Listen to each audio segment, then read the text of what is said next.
Video games based on anime usually go one of two ways. They either try to emulate the anime as closely as possible, beat for beat, or they spin off in their own direction to offer something fresh.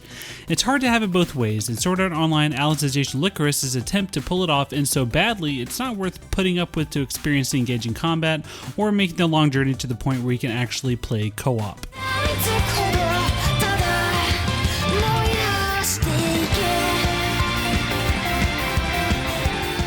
On the one hand, there's a lot of faithful adherence to the source material. Just as in the latest season of the anime, Kirito finds himself trapped in a Matrix-style virtual world known as Underworld with no way out.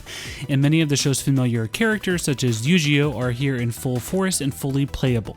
The first third or so of this adventure follows the anime storyline, although it unfortunately skips over many significant events and retcons several key plot points along the way that would have helped add necessary context.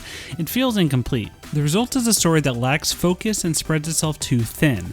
It dives deep into things that don't really need extra focus while glossing over entire arcs of the story in later portions.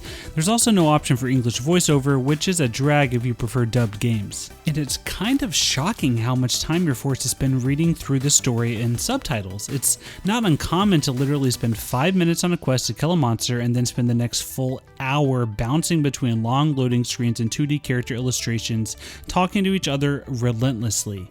Character development is great, but loads of tedious dialogue with descriptions of events that happen off screen is just not interesting.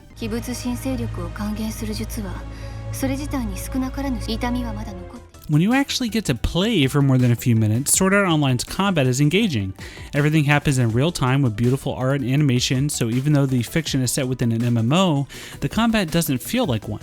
It's much more like a traditional action RPG with fast-paced attacks and flashy combos. Then, during boss battles, combat completely switches to a more tactical 1-versus-1 dueling system, complete with a new parrying mechanic and locked-on camera. That said, it takes close to 10 hours for all the tutorials to roll out on how to chain together special attacks, issue commands to AI party members, and master the various arts and techniques.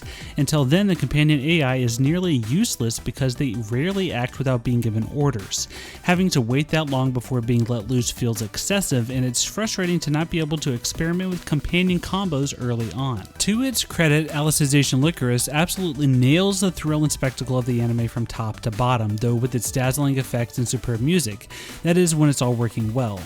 Drop frames, stuttering, and painfully long load times were common until I lowered my settings quite a bit, something that should not be needed for a PC that's well above the recommended specs. Frustrations don't stop at technical issues either. At one point around halfway through the game, there was a marathon of 2 straight hours of cutscenes and boss fights in which you literally go from boss fight to cutscene to boss fight over and over without a single save point in between.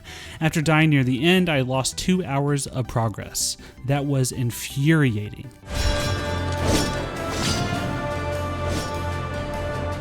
Eventually, if you can stick it out for the first 15 hours, Alicization Lycoris branches off from the anime to tell its own story in the second half. It feels a bit like the Game of Thrones' later seasons, where the developers worked from the same source material but arrived at slightly different conclusions from the anime showrunners. It's definitely stronger than the first half, but it does meander a bit and devolves into an assortment of uninspired side stories in a way. It's kind of like an extended post-game rather than an actual continuation of the main storyline. What's really bizarre is that until you reach this point, you can't customize your character and you can't play online co-op at all. That's likely to put off a lot of people right there because having to trudge through all of that just to play with others is a bridge too far.